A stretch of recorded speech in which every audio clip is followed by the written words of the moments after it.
आज से पहले 50 से 55 साल कांग्रेस ने राज किया, मैं 70 साल नहीं बोलता। ठीक है जी। 1947 से 1990 तक हमारी जो 1947 में 6 नंबर की अर्थव्यवस्था थी, 1947 से 1990 तक 12वें नंबर पे आ गई। कैसे आ गई? आप कहते हो राम मंदिर नहीं बनना चाहिए था, अस्पताल चाहिए, स्कूल चाहिए, IIM IIT चाहिए।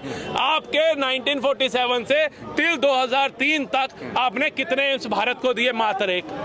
कितनी ट्रेनें दी? शताब्दी 25। कितने आपने एक्सप्रेसवे बनाए? बता दो। कितने IIT IIM IIT बनाए? बना दो। कितने मेडिकल कॉलेज बनाए? बता दो। लेकिन 2014 के बाद हमारे को 2004 से 2009-13 तक हमारे पास 6 एम्स थे, जिसके अंदर अटल जी ने उनका वो शिलान्यास किया था और मनमोहन सिंह की सरकार में वो बने। 16 एम्स मोदी सरकार ने दिए। 8 लाइन, 4 लाइन, 16 लाइन के एक्सप्रेस, 14 लाइन के एक्सप्रेस पे मोदी सरकार बनाती है।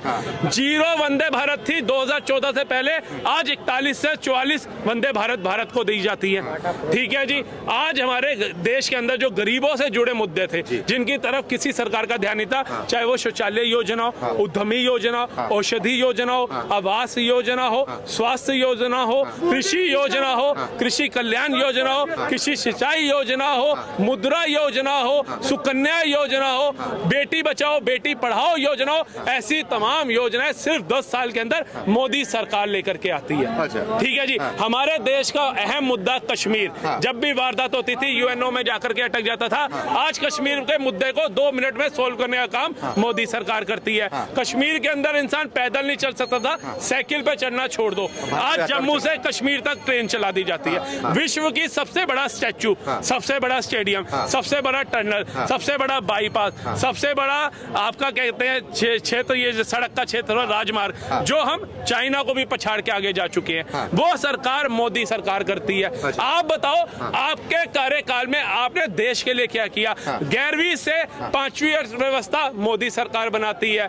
जर्मनी और जापान को पछाड़ के 2027 तक का टारगेट देती है, तीसरी सबसे बड़ी अर्थव्यवस्था का। मोदी के कार्यकाल में सेंसेक्स और निफ्टी सब उछाल मारते हैं। आपके कार्यकाल में ये सब चीजें कहाँ थी? हर जगह, चाहे कोई राज्य हो, कोई पिक्चर हॉल हो, कोई ट्रेन हो, कोई ऐसी जगह जहां बम नहीं फटते थे। आज एक राज्य, एक रेल, एक होटल बता दो जहां बम फटाओ। हमारी सेना को पत्थर मारने वाले पत्थरबाज, हमारा शौर्य, वो गायब हो जाते हैं मोदी सरकार में। हमारा तिरंगा जलाया जाता था, आज गर्व से लाल चौक पे लहराया जा रहा है। किसी की हिम्मत नहीं है एक आवाज उठा दे। कश्मीर बनेगा पाकिस्तान के नारे लगाने वाले आज कश्मीर को हिंदुस्तान के साथ मिलाने के लिए भाग रहे हैं।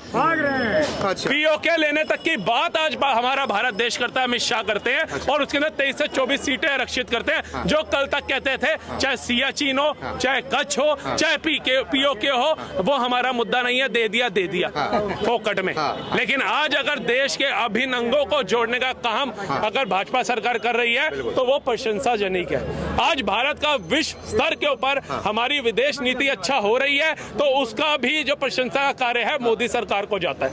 आप लोगों ने कहा था राम मंदिर बना तो जितने भी अरब देश है, हमें तेल देना बंद कर देंगे। मोदी जी ने एक चमाटा और इनको मरवाया कि जहां राम जी का अस्तित्व था, वहां पर आप राम जी का विरोध कर रहे थे, काल्पनिक बता रहे थे। अबू दुबई के अंदर राम मंदिर बन करके तैयार हुआ। आज कुवैत इस्लामिक कंट्री, वहां से हमारे 8 सैनिक फांसी की सजा रुकवा करके लाए गए। अभिनंदन जैसा शूरवीर 24 घंटे में भारत आया। आप ही के कार्य के अंदर 2 बार हम पाकिस्तान से युद्ध जीते थे। 93,000 सैनिकों ने आत्मसमर्पण किया था, लेकिन इंदिरा जी ने क्या किया? वापसी लौटा दिया। क्या वहां जो हमारे सैनिक थे वो वापसी लाने की हिम्मत थी इंदिरा गांधी जी में? थी तो क्यों नहीं आए?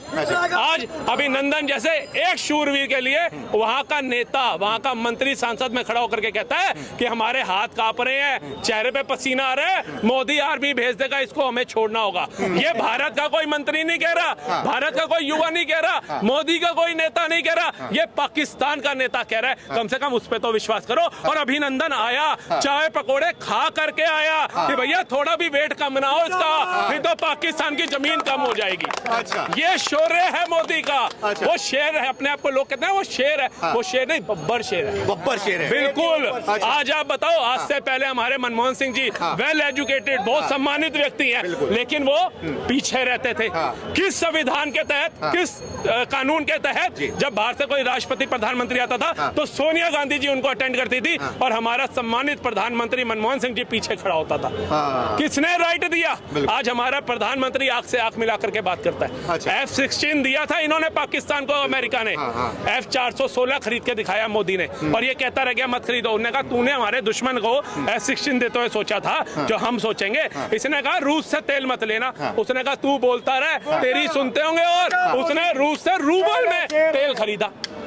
आज ऑस्ट्रेलिया का पीएम अगर बोल रहा है मोदी इज अ बॉस, दूसरी कंट्री का पैर छू रहा है, ठीक है जी। पुतिन जैसे कह रहा है भारत को इतना बढ़िया प्रधानमंत्री मिला है जो कट्टावर फैसले लेता है, नहीं सुनता किसी की अपने देश के मामले में, तो आप उसकी प्रशंसा करो। कल तक आपके देश को जो ये बाइडन जैसे अमेरिका ना भिखारी कहता था, अनएजुकेटेड कंट्री कहता था, आज उसी के पढ़े लिखे सांसद एक ऑटोग्राफ के लिए ना तड़पते देखे हैं हमने। वो मान सम्मान जो बढ़ा है भाई साहब हमारा बढ़ा है, हमने मोदी को गद्दी पे बिठाया है, मोदी अपने आप नहीं बैठा। अगर कोई कह रहा है मोदी इज अ बॉस, सम्मान हमारा बढ़ रहा है। G20 के अंदर जितनी विदेशी महिलाएं आई ना मंत्रियों के साथ, सबको भारतीय संस्कृति साड़ी के अंदर देखा गया। जितने गावर समझते थे हम सुपर पावर हैं, सारे नंगे पैर चलते हुए हमने राजघाट पे देखे। ये पावर है मोदी की कि भारतीय संस्कृति सबसे पहले है मेरे लिए। उसने जब अपना घर छोड़ा ना, वो चाहता वो भी बाप के पैसों पे ऐश कर सकते थे, वो भी घर में आराम से सो सकते थे, घर छोड़ा। कैसे कैसे उन्होंने एक संगठन के साथ मिलकर के कार्य करे, कैसे कैसे उन्होंने देश के लिए प्रचार किया, 2 से आज 303 पे ले आए पार्टी को भाजपा। तो कहीं ना कहीं उनका योगदान तो देखो क्या था। किसी को कोसना तो बड़ा आसान है भाई साहब, यहाँ से बोल दूं ना कि फलानी जगह पे 10 रुपए किलो चावल मिल रहा है, तो बंदा सोचेगा 12 तो दुकान में मिल जाता है, 2 रुपए बचाने के लिए क्यों जाऊं। उस बेचारे एक इंसान मोदी ने कितने साल के संघर्ष देश के लिए दे दिए, कहां कहां नहीं भागा। इमरजेंसी लगाई इंदिरा गांधी जी ने सबको पकड़ने के लिए, ऐसा पकड़वाया, ऐसा संविधान की धज्जियां उड़ाई, कोई कोर्ट भी नहीं जा सकता था। पूरे दूसरा इमरजेंसी चल रहा है इस देश में, कौन सा चला बताओ, जेल में डाल रहे हैं पकड़ कौन सा। संजय सिंह कैसे बाहर आ जाता है, राहुल गांधी जी की सदस्यता रद्द करी जाती है, सांसद की कैसे मिल जाती है। बड़े बड़े ये सोनिया गांधी, लालू प्रसाद यादव, नीतीश कुमार, ये मायावती, ममता बनर्जी, इन सब के ऊपर केस है, इनके भतीजों पे केस है, ये कैसे बाहर घुस रहे हैं, कैसे बाहर घूम रहे हैं बताइए। जो 3 सीटें जिसको मिली है दिल्ली के अंदर सांसद की लड़ने के लिए, उसके लिए लोकतंत्र खत्म है। जिनके पास 80 सीटें हैं यूपी के अंदर, उनके लिए तो लोकतंत्र खतरे में नहीं है। उनको तो नहीं लग रहा कि भैया मैं जेल में क्यों नहीं डाल रहा मोदी, क्यों नहीं गया अखिलेश यादव, क्यों नहीं गई मायावती, क्यों नहीं गई वहां से ममता बनर्जी, बंगाल को जो दूसरा बांग्लादेश बनाने पे लगी हुई है, क्यों नहीं गई जेल। जो जाएगा कानूनी तरीके से जाएगा।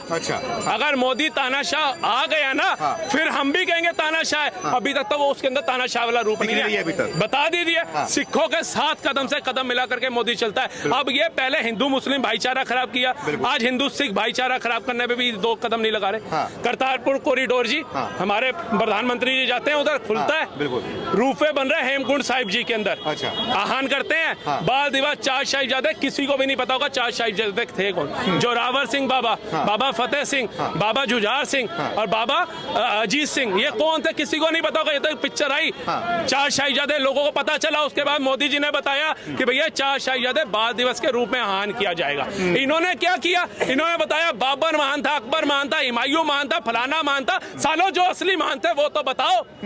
कहते हैं लाखों ने गोलियां और करोड़ों ने लाठियां खाई है, चंद्रशेखर, भगत सिंह और राजगुरु ने अपनी जान गंवाई है, पर कुछ दोगले कहते हैं आजादी हमने दिलाई है। शर्मसार करने वाली चीज है, बहुत तगड़ी। कांग्रेस के बड़े-बड़े नेता, इनके परिवार के लोग शहीद हो गए आजाद कराने। कौन शहीद हुआ मैं कहता हूँ, किसी एक नेता का एक कांग्रेस पूरा परिवार धकेल दे, किसी एक ने जो अंग्रेजों से गोली खाई हो, किसी एक नेता का नाम बता दे। मोतीलाल नेहरू एडवोकेट था, उस समय तो भारत की जनता वैसे ही गरीब थी कि अंग्रेजों की गुलाम थी। किसके केस लड़ते थे जो पैसा मिल रहा था, किसके केस लड़ते थे। जवाहरलाल नेहरू जी एडवोकेट थे, किसके केस लड़ते थे, किसके केस लड़ते थे, हमारी भारत की जनता के खिलाफ कोर्ट जाते थे। और क्या, कहा कौन, अच्छा हमारे पास तो इतने सक्षम थे नहीं, हम अंग्रेजों के खिलाफ कोर्ट में करें। कौन था, कहां से इतना आया। और अंग्रेज जहां हिंदुस्तानियों के ऊपर अत्याचार करते थे, वहीं इनको गाड़ियां दी जाती थी। बताइए क्यों। चंद्रशेखर, राजगुरु, जितने भी हमारे ये राजनेता हुए जिन्होंने देश के लिए शहीदियां दी, इनका क्या रोल है आप बता दो। कितनी किताबों में आपने इनका पाठ पढ़ाया बता दो। ये तो सर कुछ मूवीज बन गई कि हमें पता चला भगत सिंह की क्या अहमियत थी, चंद्रशेखर जी की। कट्टर भक्त है भगत सिंह की अपनी वो बताते हैं। तो कम से कम भगत सिंह जी के लिए एक अच्छा म्यूजियम बनाया तो बता दो तो 10 साल में, उन्हीं की याद में बनाए थे। उनके जो माँ बाप बुजुर्ग जो पंजाब में रह रहे हैं, पंजाब में पूर्ण बहुमत की सरकार है, उनके लिए आपकी सरकार ने क्या किया बता दो। बाबा साहब अम्बेडकर की तस्वीर आपने, गांधी जी की तस्वीर आपने हटा दी, बाबा साहब अम्बेडकर जी की लगा दी और अपने इनकी भगत सिंह जी की लगा दी, जनता को गुमराह करने के लिए। गांधी जी का जितना अपमान आप कर रहे हो उतना तो किसी ने भी नहीं किया। और गांधी जी तो आप कहते हो भैया हमारे महात्मा राष्ट्रपिता का दर्जा दे दिया आपने, राष्ट्रपिता का दर्जा, उनकी आपने फोटो तक हटा दी। और कहते हो जी मोदी जी हिंदू मुस्लिम करते हैं, मोदी जी गांधी का नेहरू का विरोध करते हैं, मोदी जी सुभाष चंद्र गांधी नेहरू करते हैं। आप क्या कर रहे हो आप भी बता दो, आप क्या कर रहे हो आप भी बता दो। वक्फ बोर्ड को 100 करोड़ देने के लिए आपके पास है, हम कहते हैं दो। हिंदू मुस्लिम भाई हमारे मन में कोई वो नहीं है। हज हाउस द्वारका में आप बनाते हो बनाओ, लेकिन आपको ये राइट किसने दिया कि मेरी नानी कहती है राम मंदिर नहीं बनना चाहिए बाबरी तोड़ के। अब दर्शन करने गए थे, अब जाएंगे ना, अब तो जेल में गए हैं भाई साहब, रामायण और भागवत गीता भी मंगवाई है इन्होंने। अब इनको पता चल रहा है, अब इनसे पूछो,